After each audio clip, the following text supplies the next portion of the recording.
Hello and welcome to Axis Pakistan. I'm Omer Farooq Khan. The truce has brought a temporary calm along the Pakistan Afghanistan frontier, but the real test is whether this calm can hold. This is a big question because this isn't peace, it's pressure management, a pause born out of necessity, not understanding. For more than a week, both sides traded fire, artillery, drones, even airstrikes in one of the most intense flare-ups since the Taliban took power in Kabul. And now, after all that, there's silence. But but it's a kind of silence that feels temporary. Pakistan's defense minister Khaja Mohammad Asif says the entire relationship with Afghanistan now hinges on one point: the activities of the Tehreek-e-Taliban Pakistan or TTP from Afghan soil. In plain words, if TTP attacks stop, the ceasefire holds. If not, it collapses. And that's where the story really begins. Inside sources in Kabul and Kandahar describe what truly pushed the Taliban to the table. They say Pakistani airstrikes in recent days were lethal. Those strikes sent a message, not just to the militants, uh, but to the Taliban leadership itself. Pakistan, or more precisely, Rawalpindi, made it clear: if you can't stop the attacks, we will, even across the border. That message landed hard. Within hours, Taliban officials reached out through Qatar's mediation, leading to what both sides now call an immediate ceasefire. But that's a but there is a diplomatic footnote that matters here. During the Qatari brokered talks, the word border was deliberately removed from the ceasefire text at Afghanistan's insistence. It may sound minor, but in regional diplomacy, such edits carry weight. By dropping the single word, the document quietly avoids acknowledging the Durand Line as an official boundary. In effect, uh, it turns the frontier, back into a disputed border, something Pakistan has long refused to accept. Yet the ground reality is very different. It is very different. More Pashtuns live on the Pakistani side of the Durand Line than in Afghanistan itself. And not a single community among them wants to become part of Afghanistan. If anything, ordinary Afghans continue to cross into Pakistan in search of work, safety, and stability, a fact that undercuts the political rhetoric from Kabul. For Afghanistan's ruler, this edit was a symbolic victory. For Pakistan, it was a subtle but sharp reminder that every agreement now comes with a cost, even at the level, uh, even at the level of language.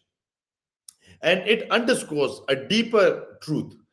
This ceasefire uh, isn't built on trust; it's built on tactical convenience, with both sides reading between the lines literally. The truce uh, has brought calm, but the real test begins now. The TTP's shadow stretches from Kunar to Paktika. Pakistan, Pakistan calls them ghost networks. From Haqqani to Kandahari groups of Taliban.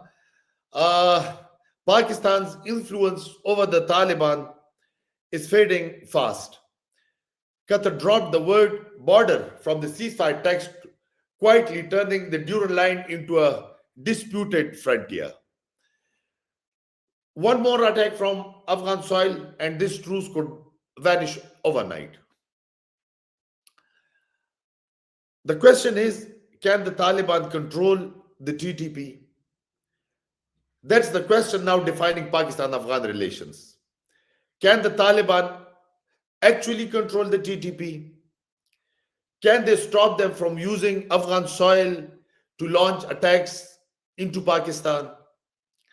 Officially, Kabul insists no group is allowed to use Afghanistan for cross border violence, but on the ground, it's a different story.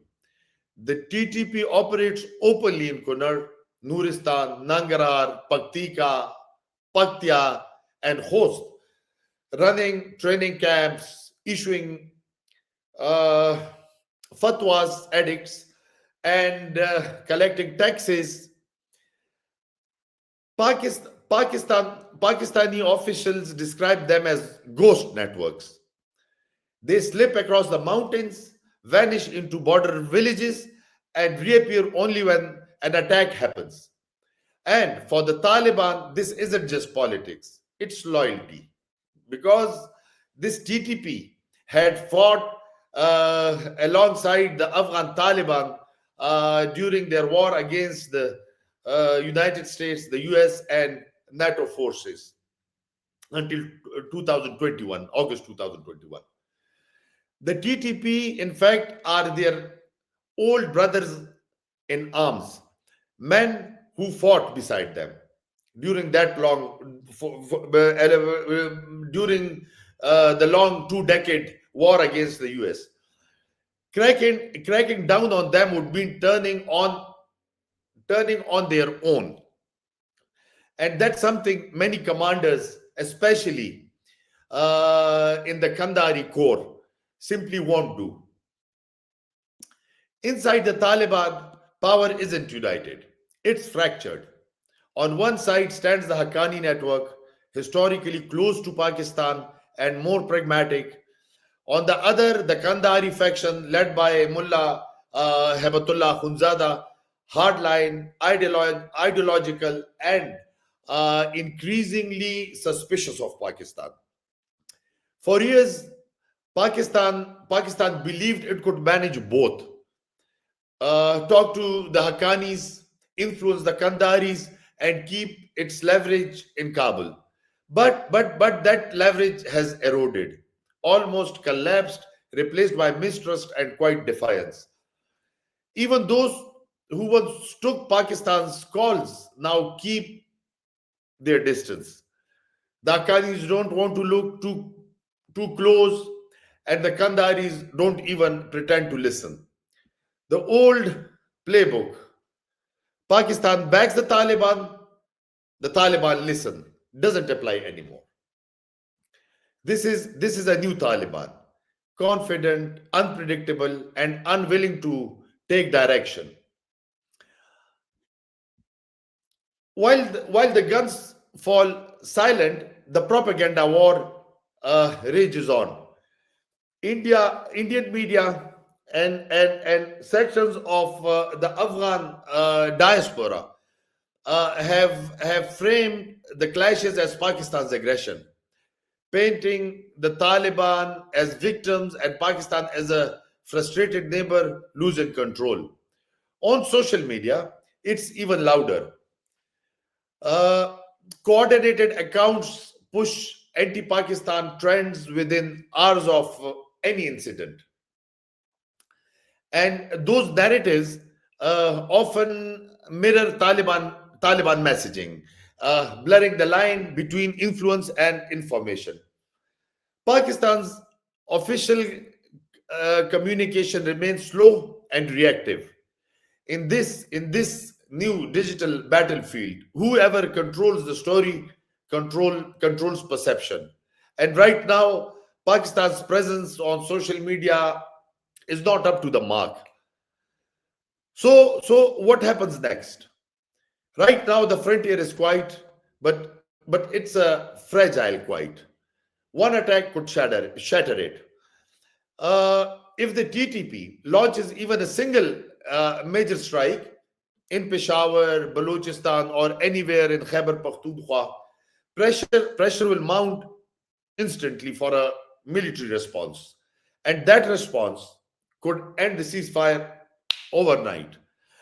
For the Taliban, this is a test of authority. Can they act like a state, or will they remain a movement bound by old loyalties to the TTP and outfits, other outfits as well? It's not only TTP. TTP is just a group where many militant or terrorist outfits they have made it a sort of an umbrella organization, uh, TTP.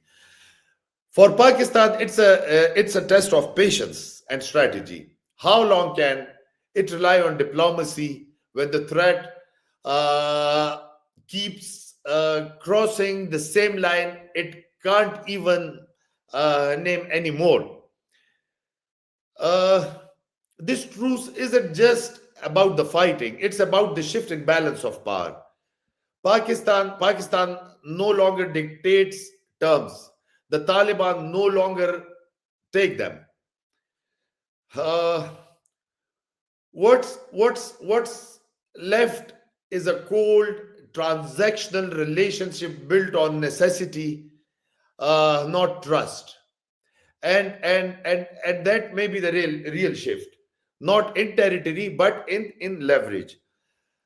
Uh, the ceasefire has brought temporary calm, but the real test is only beginning.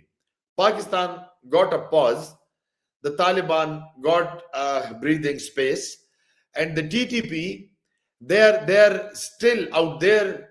Those ghost networks moving quietly between the mountains. If the truce holds, it will be it will be because both sides fear the cost of failure. If it breaks, it will prove once again that in this region ceasefires don't end conflicts, they only interrupt them. I'm Omar Farooq Khan, and this was Axis Pakistan.